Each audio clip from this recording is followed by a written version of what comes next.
So you just saying, ooh, wait. Bam, now it's my time to heal.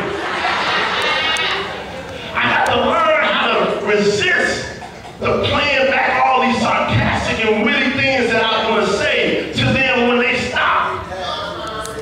I got to learn how to change environments and resist the urge of being like Elliot Ness and doing a drive-by on everybody else I see. Oh, you know, some of y'all been on the other side of the drive-by. And so therefore, today, I got to learn how to change my environment. I have to stop yelling. I have to stop being a yeller and take a couple of breaths and allow God to download on the inside, because bottom line is, saints of God, we should have patience. If you are a child of God intrinsically, innately on the inside of you, God has blessed you with long suffering. No, you don't have to fast and pray for this one, beloved. You already have it. If you are a child of God, you have long suffering. You can take more than you think you can take. You can handle more than you think you can handle. You can go the distance. You can go not only 1 mile, but you can go 2 miles. Tell yourself, I can take it. I can handle it. Words don't mess with me. Words can't mess me up. Jesus took more than just words. He took the hitting, he took the scourging, he took the slapping. Words don't mess me up. I can take more. You have to come more with words, because you have to recognize we're in a spiritual battle. And because we're in a spiritual battle, we're in warfare. And just because you're in warfare, it does not exempt you from warfare just because you think you go to victory and praise church. Yes, you don't have to fight too. You don't have to get engaged in the battle too. You don't have to arm yourself likewise too. And so I have to learn how to delay. I have to learn how to delay.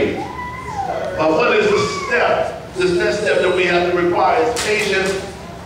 And that's part of the fruit of the Spirit. Proverbs chapter number 16 says, patience is better than strength. Controlling your temper is better than capturing a city. My God, my God. If I want to be strong in God, I need to know how to handle my own body. I need to know how to control my own temple. So how do I delay my anger? First thing, I have to learn how to say, I can't be right on every issue. That's what I say about when I get angry and somebody's coming to me. I said, I can't be right on every issue. Sometimes I say, I can't be right and still wrong. And many times that's what we do. We want to be right and wrong at the same time. And so I have to learn how to talk to myself and encourage myself to do the right thing. Not only that, I need to learn how to be in a place. I'm going to give you a scenario so we can learn how to do this. So sometimes you will sit in church and you'll hear your pastor say, this is hypothetically, you'll hear your pastor say something to this effect. We're in a Capitol building campaign, and we need all ministries to gather together. And we need to build toward the Capitol building campaign. And all of a sudden, if you're not careful, anger or resentment or irritation will come in because he don't tell me what to do. Amen. Every now and then, God will allow your pastor probably to start talking about tithing and offering, or getting involved in ministry or serving in ministry. And irritation will get the best of you, like it's getting some of you right now. And then anger will come up.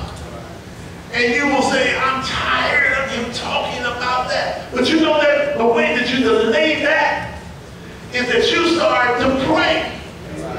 And say, maybe he has a bigger picture than I have. Maybe